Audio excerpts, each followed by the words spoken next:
I'm Pastor Tony, and this is my friend John DeHughes. He's the CFO, the Chair of Finance of our church.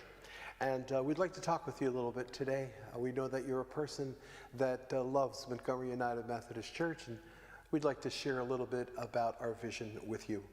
John, could you tell us a little bit about your vision for our wonderful church? Certainly. You know, I look at our church as a light on a hill. We shine out God's love, Jesus' grace unto the world. Without that, you know, we would not be here. So it's that love of Jesus that we're sharing out to the world. And we do not want to hide our light under a bushel, okay? We want to be able to shine that light across the world. And to do that, one of the things we need is a very, very strong financial base. And so the other vision, or the other part of the vision, is that we have this strong financial base that allows us to have very good pastors like Pastor Tony, the staff to support him, the choir. All of that requires us to have that financial base, and that financial base allows the vision of Jesus' love to shine out into the world. That's great, John. Thank you very much. I share that vision too. Montgomery United Methodist Church is a very special place. I feel surrounded by the most wonderful people here, and we are out to preserve God's kingdom on earth. And what's God's kingdom? It's the community of love. And so, John, you talked about a solid financial base. We want to make sure that our church can proceed undistracted to a good, solid spiritual future. What are some of the challenges that are facing us right now? So, Pastor Tony, it goes without saying that the last couple of years have been a very challenging time, not just for our church, but for all the churches, particularly here in New Jersey. We've, suffered through the pandemic. We've suffered through closures. We've had all sorts of issues that have impacted us. The thing that I think is very important for people to understand is that we have reoccurring expenses. Healthcare, certainly healthcare, is an important thing to be able to have with our staff. Pension, insurance, both on the church as well as on the parsonage. All of these reoccurring expenses are something that we have to step forward and pay. And that's an important thing to keep in mind, that we are responsible for these expenses. So what's happened over the last few years, as I understand it, John, is that we have postponed these expenses because the conference has helped us by fronting the cost of these things and assumed that we would pay them back in time. Is that about right? That's correct. The conference has a master plan for these different aspects of these recurring expenses, and they front the money, and then we as a congregation pay the conference back. We're legally responsible, not only legally, but morally responsible to pay these expenses. Without paying these expenses, then, they just accrue and they become a debt. And we don't want that. To be in debt impacts our vision. It impacts us to being able to share Jesus' love out to the world. We have this moral and legal obligation to repay the conference for their fronting of this money. And if you think about it, we're kind of like a double-decker bus, right? You've got if you've ever been to London, you've seen those nice red double-decker buses that roam around the city. And so we have two layers that we have to think about as we progress to the future here. The first layer we have to think about is the first floor of the bus. What is that first floor of the bus? Well, it's our pledges, our estimates of giving. And we'll talk about this more next week, but estimates of giving help us to understand how the church is going to do in the future.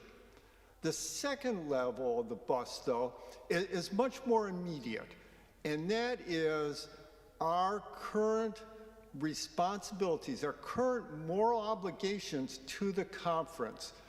We need to pay these reoccurring expenses that I mentioned before every year. And so we have an obligation to do that. This year, we have not been able to do that and to the full extent that that we're responsible for. We are looking at a $45,000 responsibility that we have to cover this year. So let me just stop here, see if you have any other thoughts you might share on that. Yeah, John, I appreciate that. So the second floor of the bus is the debt that we have right now, the thing that is important to pay. Is that about right? Absolutely. Okay, and that's about $45,000, which seems like a lot, but do you think we can do it? Absolutely. This is a very, very generous congregation, a very generous people. They have stepped up before.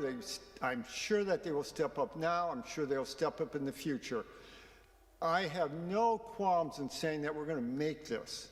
I believe in my heart that if we all work together, that we will be able to actually not only get to the 45, but exceed it. We should think about exceeding this money. It just makes no sense to say, oh, you know, I'm just going to get to 45,000. Let's actually think about going higher. People have already started giving. Just today, Pastor Tony, I checked with the counters. We've, just for today, brought in $7,400 towards Bridge the Gap campaign, which is what we're calling the second level of the bus. Wow. And so we're about 10% of the way there? At least. At least. That's very encouraging, John. So we all need to step up. I know I've made my contribution over the internet at our donate button on the website, and I feel good about it. I feel good about helping this campaign, and I hope you do too. John, I believe that if we all work together, we can turn this situation around and turn it from a difficulty to a triumph. John, let me ask you a question. Folks are going to be making their estimate of giving pledges on the Consecration Sunday, the 19th of November. And what about the second level of the bus? What about the Bridge the Gap? Do they have to wait until the 19th to make their contribution? Absolutely not. Please start making your contribution now. You can go to the web, as Pastor Tony said, the website, the donate page is already set up. There's a little tile there that says Bridge the Gap. Feel free to do it at any time. That site is open 24/7, okay? If you don't want to give it in through the website, there's always the U.S. mail. Even more importantly, there's ability to come to church next Sunday and drop it off in the offering plate. However, let me ask one simple request. If you are going to send it in through the U.S. mail, or you're going to come to church and drop it off in the offering envelope, please, please, please, in the memo section of your check, write Bridge the Gap. If you're going to put it in an envelope, on the outside of the envelope, you can also write Bridge the Gap. If by some chance you're going to give cash, please put that in the envelope, put your name on the envelope, and put Bridge the Gap so that everybody gets proper credit. Without identification as to who's giving it or what it's for, we just assume that it goes into the general fund. I want to also step back, though, on one point here about Consecration Sunday. Pastor Tony said that we're going to, Consecration Sunday, we're going to deal with consecrate our pledges, but we're also going to consecrate the money for the Bridge the Gap campaign. So we will actually consecrate both of those on that Sunday. Thanks, John. Also, I'd like to mention that we have a discussion about a matching gift. One of our donors may be considering a matching gift, and we're going to have more details about that in the future. But for now, John, I want to thank you so much for this interview and for giving all this wonderful work to the church and your faithfulness in doing so. And I want to thank all of you who are considering a gift to the Bridge the Gap Fund. Please prayerfully consider what the Lord is asking you to do. Thanks for taking the time with us. John, I thank you so much. Thank you, Pastor Tony. You're welcome. God bless you, and thanks for listening.